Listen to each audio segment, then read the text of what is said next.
ఈ మధ్య Indian screen మీద కొత్త ట్రెండ్ కనిపిస్తోంది. అఫీషియల్ అప్డేట్ ఇవ్వకుండానే అన్ని విషయాలు రివీల్ చేస్తున్నారు మేకర్స్. సినిమా యూనిట్ కి సంబంధించి క్లారిటీ ఇవ్వకుండా హింట్స్ ఇస్తూ ఫ్యాన్స్ ని ఎంగేజ్ చేస్తున్నారు.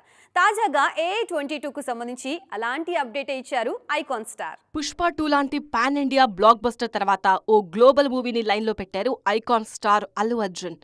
అట్లీ దర్శకత్వంలో తెరకెక్కుతున్న ఈ సినిమాకు సంబంధించి ఒకే ఒక్క అఫీషియల్ అప్డేట్ వచ్చింది. ఈ సినిమాలో హీరోయిన్ గా దీపికా పదుకోన్ నటించబోతున్నారు అని. మరికొంతమంది హీరోయిన్ల పేర్లు తెరమీదకి వచ్చినా అఫీషియల్ గా మాత్రం కన్ఫర్మ్ చేయలేదు. మ్యూజిక్ డైరెక్టర్ విషయంలో కూడా చాలా రోజులుగా ఒక పేరు వైరల్ అవుతున్నా మేకర్స్ సైడ్ నుంచి అఫీషియల్ క్లారిటీ రాలేదు.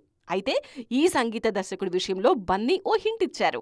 మంగళవారం young music sensation Sai Abhyankar birthday సందర్భంగా అతనికి విషెస్ చెప్పారు బన్నీ. చాలా రోజులుగా అభ్యంకరే AA22 సంగీత దర్శకుడు అన్న ప్రచారం జరుగుతోంది. ఇప్పుడు బన్నీ కూడా విషెస్ చెప్పడంతో ఆ న్యూస్ కన్ఫర్మ్ అయినట్టే అని భావిస్తున్నారు ఫ్యాన్స్. మ్యూజిక్ సింగిల్స్ తో పాపులర్ అయిన సాయి అభ్యంకర్ ఇప్పుడు సౌత్ లో మోస్ట్ వాంటెడ్ మ్యూజిషియన్ గా ఉన్నారు. ఈ యంగ్ మ్యూజిషియన్ కంపోజ్ చేసిన 2 సినిమాలు మాత్రమే రిలీజ్ అయినా అప్కమింగ్ లిస్ట్ లో మాత్రం క్రేజీ ప్రాజెక్ట్స్ ఊరిస్తున్నాయి. అందులో AA22 కూడా ఉందన్నది ట్రెండింగ్ టాపిక్.